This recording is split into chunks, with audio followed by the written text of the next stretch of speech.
think my perspective is off, my depth perception. Hi, I'm Shan from UME Academy. I love playing my students' games. Let's go check one out. This game is from our new 3D OBBY lesson, and as you can probably tell from looking at it, it's 3D. And I have a little bit of a confession to make. I'm pretty good at 2D games, while I'm not so good at 3D games. Well, cool, this is a bouncy thing. What is that? Looks a bit like an ice cream sandwich. Can I eat it? Whoa, what are these? Choppers. No, the choppers are not. To be honest, I think 3Ds is too many Ds. I'm much better at 2D. I'd probably be really good at a 1D game. It looks like there's so many ways to get up.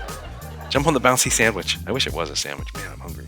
Here, we can take a look. What is going on there? Don't go near that thing. Please make it 1D. Oh. How about 0D? I could probably win a 0D game. Okay, whatever you do, don't fall. Don't fall. Don't fall.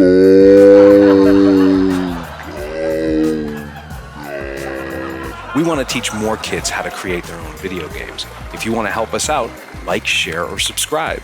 See you next time, and who knows, maybe I'll be playing your game.